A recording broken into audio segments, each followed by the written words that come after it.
Allow me to greet the distinguished guests that we have here today and members of the different parties. Senate President Chis Escudero, the other members, all honorable members of the Senate, House Speaker and Lakas CMD President Ferdinand Martin Romualdez, and the honorable members of the House of Representatives, the political party leaders of the Partido Federal ng Pilipinas, Gov. Jun Tamayo, Nacionalista People's Coalition, Secretary Mark Leandro Mendoza, Nacionalista Party, Senator Mark Villar, National Unity Party Representative El Rey Villafuerte Jr.,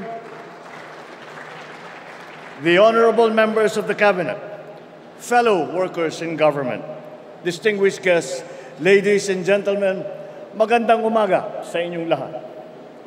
Hindi pangkaraniwan ang pagtitipon ngayon dahil ito ay pagkakataon para ipakita natin ang kahalagahan ng pagsasama-sama at ng pagkakaisa para sa kaunlaran, para sa pagbabago, para sa magandang kinabukasan nating lahat. Ang sabi nila, ang halalan daw ay panahon ng pagkakabitak-bitak, pagsisiraan, pagkakahati-hati. Subalit kabaliktaran po ang inululunsad ng ating alyansa. Sapagkat ito ay isang kilusambayan na magbubuklod sa pinakamalawak na puwersa ng mga nagmamahal sa inang bayan, na ikakampanya ang isang programang pangkaunlaran na walang naiiwanan, na pagsasamahin ang 12 magigiting na Pilipino na may taglay na sipag at galing para maging pinuno. Tangan ang prinsipyong makatao, makadiyos, makabansa. Titindig para sa interes ng bayan at sa kapakanan at karapatan ng bawat isang Pilipino. Sa aking pag-endorso, ang tanging hiling ko ay mapanatili ang kanilang katapatan at pagmamahal sa bansa.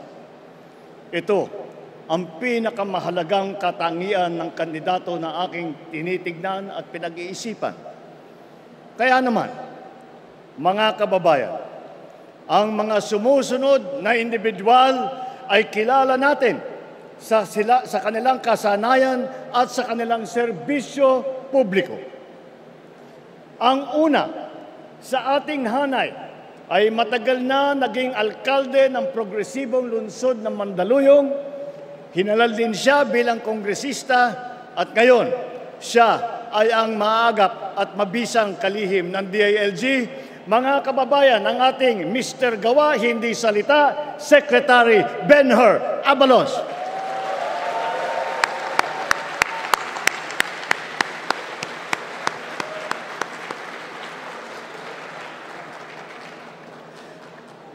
Ang susunod naman ay sumabak din sa Kongreso. Wala sa pulyeto ang pruweba ng kanyang kagalingan. Nasa lungsod na mahusay niyang pinamamahalaan.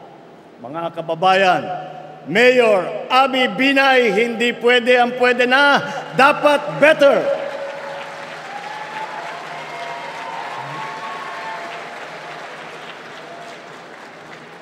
Ang susunod naman po ay kinikilala po natin na kumpanyera. Siya rin po ay walang pagod na kampanyera para sa kalusugan ng mamamayan, edukasyon at kabataan. Karapatan ng mga kababaihan. She is a lawyer, an economist, athlete, and a mother. Senator Pia embodies what it means to be a Pinay in action. Mga kababayan, Senator Pia Cayetano.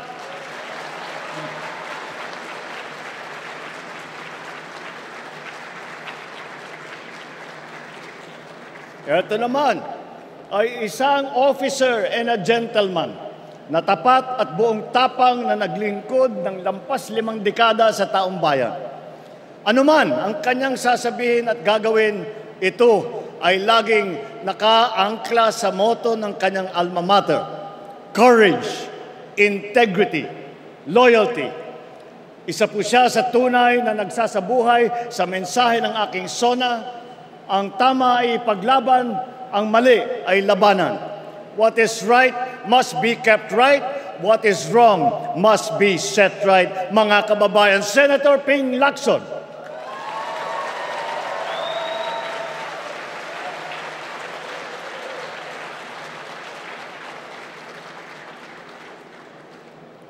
Sanay ring mamabatas ang susunod sa ating lineup.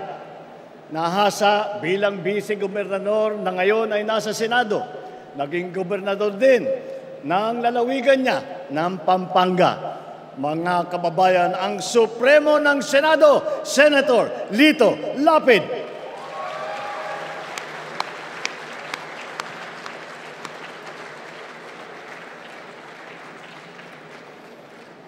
Ang susunod na tagapagtaguyod ng ating bandera ay siya nang yatang pinakamatagal kong kakilala sa hanay na ito. Siya ay walang iba kundi ang aking kapatid, ang aking atay, si Manang Aimee. Nasa dugo na po namin na manilbihan sa kapwa at ang pagmamahal sa bansa. Naging kongresista, gobernador at senador. Sabi rin nila, prangka daw siya. Pero ito ay pagiging prangka sa pagsabi ng totoo at ang pagkikiling sa tama. Sa kanya, sigurado ang kanyang Aimee solution. Mga kababayan, kasama din po natin si Senator Aimee Marcos na naunahan na ang mga ibang senador at busy na nagkakampanya at hindi makarating ngayong araw na ito. Tanyag, hindi lang sa ating bansa, kung hindi sa buong mundo, ang susunod natin ay ang ating pambansang kamao na nagpamalas ng galing bilang mambabatas, mga kababayan, ang ninong ng bayan, Senator Manny Pacquiao.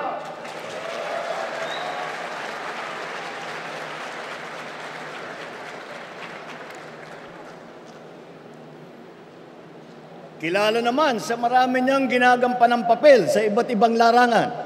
Pero ang pinakamahalaga ay ang pagiging lingkod bayan. Vice-gobernador, gobernador, pinuno ng ahensya ng gobyerno, senador. Talaga namang action star sa pelikula, action din sa tunay na buhay. Mga kababayan, Senator Bong Revilla.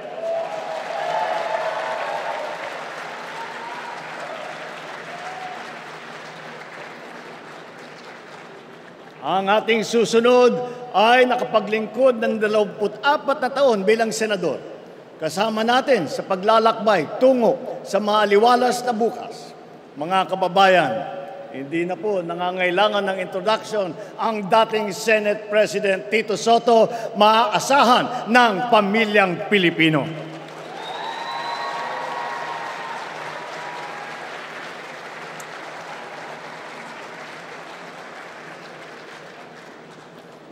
Ito naman ang big brother na iyong masasandalan. Naging mayor ng Tagaytay, puno ng MMDA, ay ngayon naman ay senador. Mga kababayan, Senate Majority Leader Francis Utol Tolentino, tol ng bawat Pilipino.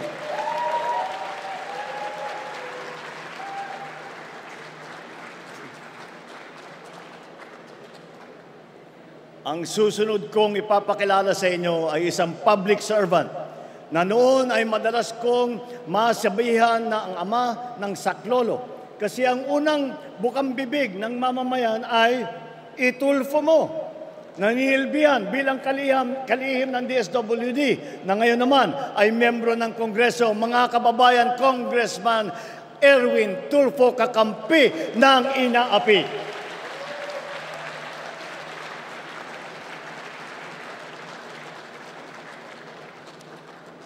Ngayon, ang aking ika-12 na sa hanay ng nagpamalas ng husay sa pamumuna, hindi lamang sa pamahalaan, kundi pati sa mga kumpanyang nagbibigay serbisyo sa ating publiko.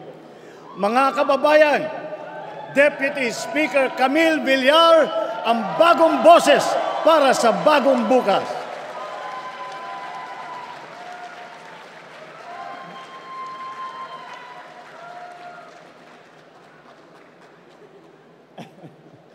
Ika nga, may kanya-kanya tayong abilidad para mapabuti ang ating bansa.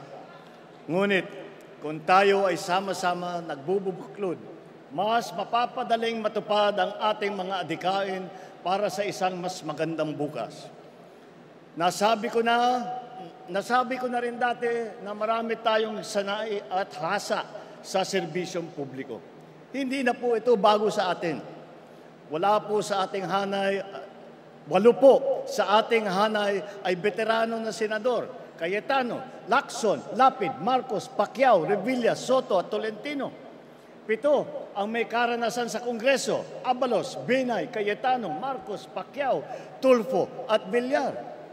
5 ang nahasa sa lokal na pamahalaan, si Aimee sa Ilocos Norte, Lapid sa Pampanga, Revilla, Cavite, Binay sa Makati, Tolentino ng Tagaytay, Tito Sen bilang Vice Mayor ng Quezon City.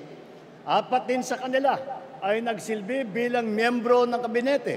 Abalos sa DILG, Tulfo sa DSWD, Lacson ng Yolanda Rehabilitation Commission, Tolentino sa MMDA.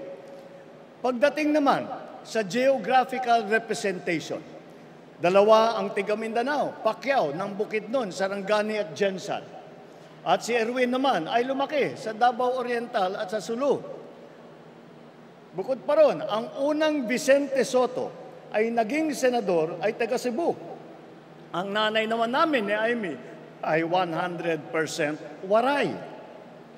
At ang 3 malalaking rehiyon ng gitnang Luzon, Kamaynilaan at Timog Katagalugan ay may boses sa ating kupunan. Mga kababayan, sila po ang lineup ng alyansa.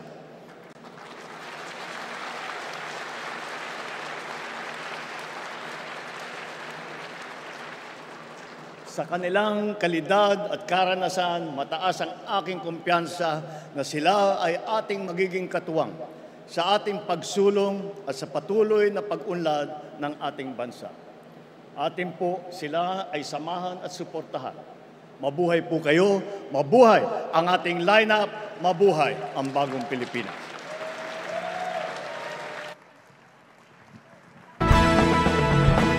Alyansa ng pagkakaisa, alyansa para sa pag-unlad. Inaanyayahan po natin ang ating mahal na Pangulo at ang ating 11 senatorial candidates para sa isang taas kamay photo.